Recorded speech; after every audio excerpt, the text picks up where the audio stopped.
ახლა კი მესალმებით ჩვენ შემდეგ სტუმარს ამირან საულქოძე, ანალიტიკოსი გვერდდება პირდაპირ ეთერში. ძალიან დიდი მადლობა ბატონო ამირან, რომ გამონახეთ დრო და მონაწილეობთ ჩვენს გადაცემაში. მოკლედ, ოფიციალურ თბილისთან კომუნიკაციების სხვადასხვა არხებით ცდელობაზე საუბრობდით წინა სტუმართან. სულ ცოტა ხნის წინ გავრცელდა ასევე ინფორმაცია, რომ საქართველოს პრემიერ-მინისტრი ამერიკის შეერთებული შტატების სახელმწიფო მდივნის თანაშემწის მოადგილეს შეხვდა. მოკლედ, კომუნიკაცია შტატებსა და ოფიციალურ თბილისს შორის, კომუნიკაცია კიევსა და თბილისს შორის, ზოგადად ნატოს წარმომადგენლის ვიზიტი საქართველოშიც. რისი მანიშნებელია თქვენთვის? რა ახალი, ასე ვთქვათ, მოლაპარაკებების თემები, საკითხები დევს უკვე განსახილველი მოლაპარაკებათა მაგიდასთან, როგორ ფიქრობთ? მოგესალმებით, მიესალმები იმედის მაყურებელს. პირველ რიგში მნიშვნელოვანია ის, რომ სახელმწიფომ დაიცვას თავისი სუვერენიტეტი, დაიცვას საკუთარი სახელმწიფო ინტერესები და აქედან გამომდინარე აწარმოოს ღირსეული პოლიტიკა. შეიძლება გარკვეული პერიოდის განმავლობაში ის რთული დაძაბული ვითარება, რაც სუფევდა საქართველოსა და ზოგადად დასავლეთ შორის აღარ ჩამოვთვლით, თქვენ ჩამოთვალეთ უკვე. რა თქმა უნდა, გარკვეულწილად აზიანებდა საქართველოს და მის ურთიერთობებს როგორც ცალკეულ სუბიექტებთან, ასევე ორგანიზაციებთან. შეიძლება დავზიანდით, მაგრამ გაცილებით ვარესად დავზიანდებოდით, თუ დავთმობდით საკუთარ ინტერესებს და ვიმოქმედებდით სხვისი სცენარებით და სხვისი კარნახით. და ეს არის ძალიან მნიშვნელოვანი. დანარჩენი ყველაფერი გამოჩნდება ჩვენ აი ამ ინფორმაციებამდე ვიხილეთ, მოვისმინეთ ყველაფერი, რაც შეეხებოდა კომუნიკაციებს საქართველოს მთავრობასა და თეთრ შორის, სახელმწიფო დეპარტამენტ შორის, იყო პრეზიდენტის ვიზიტი, კომუნიკაცია პრემიერ-მინისტრთან და ასე შემდეგ და ასე შემდეგ. დანარჩენი ყველაფერი გამოჩნდება. საქართველოს თავის ადგილას არის იქ, სადაც იმყოფებოდა.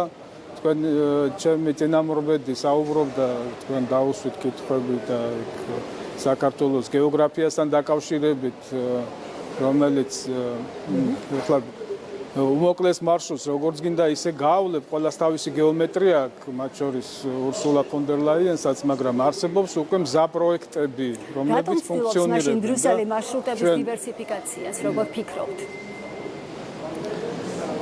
მარშრუტების დივერსიფიკაცია ეს ნორმალურია, ერთმა ხელი მოუმართოთ, მაგრამ ის რომ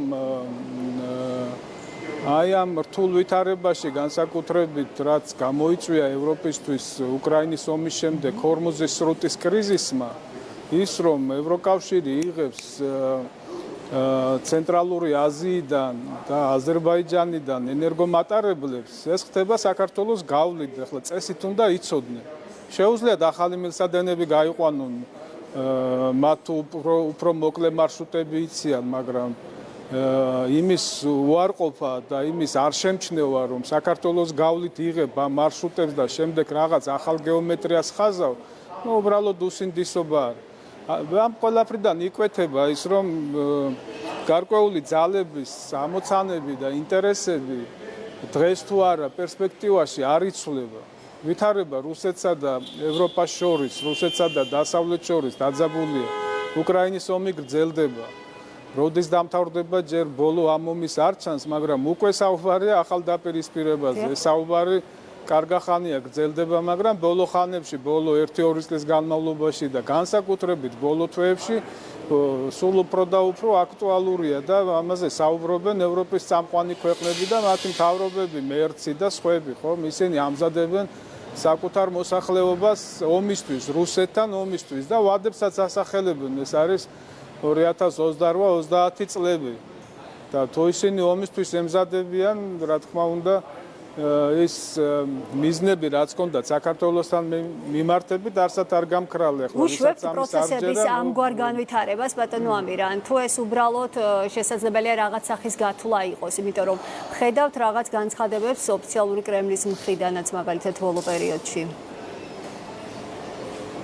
ახლა თუ გულისხმობთ იმ განცხადებებს, რაც გუშინ მარია ზახაროვამ გააკეთა 9 მაისთან დაკავშირებით, ეს ერთია, მაგრამ ის რომ რუსეთს არ შესწევს პოტენციალი, რესურსები, რომ 500 მილიონიან ევროპას დაუპირისპირდეს და თავს დაესხას. არ ვიცი ახლა ამაში ეჭვი ვისეპარება.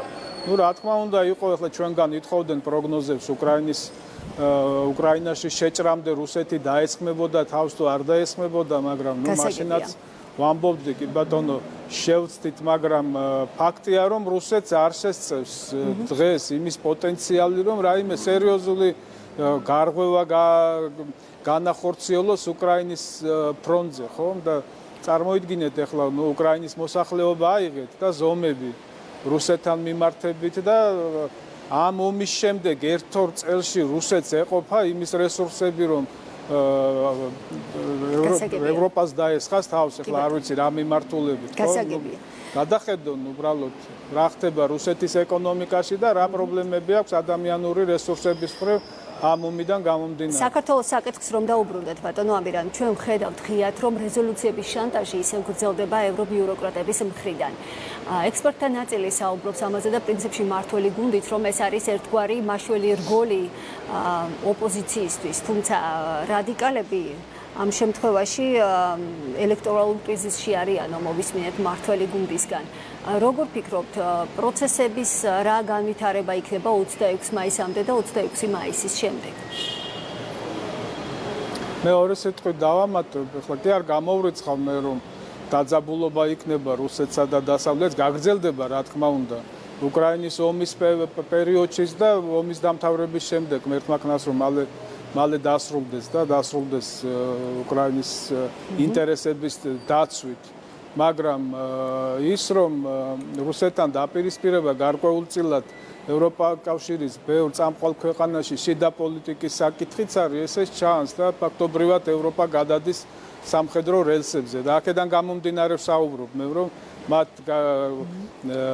რაღაც მორჩილი ხელისუფლება ჭირდებათ საქართველოში და მათი სცენარებიდან მოქმედი ხელისუფლება. ახლა რაც შეეხება 26 მაისს, ვერ ეშვება ჩვენი ეგრეთ წოდებული ოპოზიცია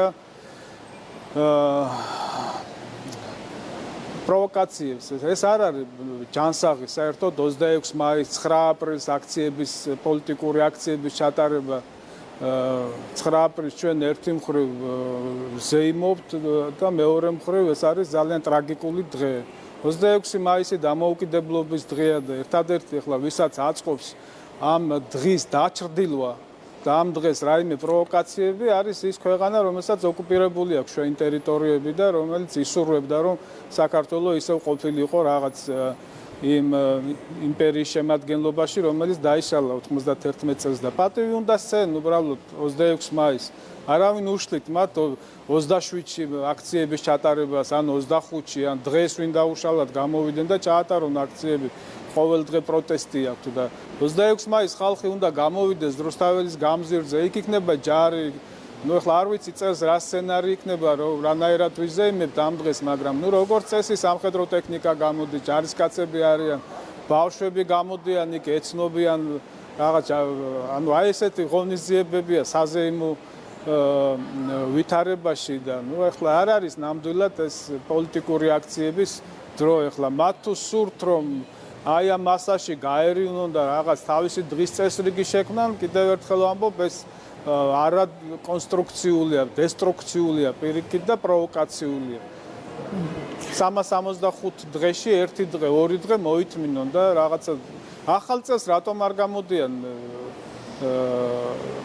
აქციებზე ვერ ხვდები, საცივის იმის დრო არის, ხარშლამის თუ რა არის და თუ ახალ წელს არ გამოდიან და როგორც თვითონ მაგათმა ლიდერმა თქვა, საცივში ყოფენ თავს, 26 მაისსაც მოითმინონ და იზეიმონ სხვებთან ერთად იზეიმონ დანარჩენ მოსახლეობასთან ერთად. ეს იქნება ნორმალური. თუ არ ეზეიმებათ, უბრალოდ ჩუმად იყვნენ და მერე მოაწყონ აქციები, ვინ უშლით, თავისუფალი ქვეყანაა და არავინ იძება აქციების გამო.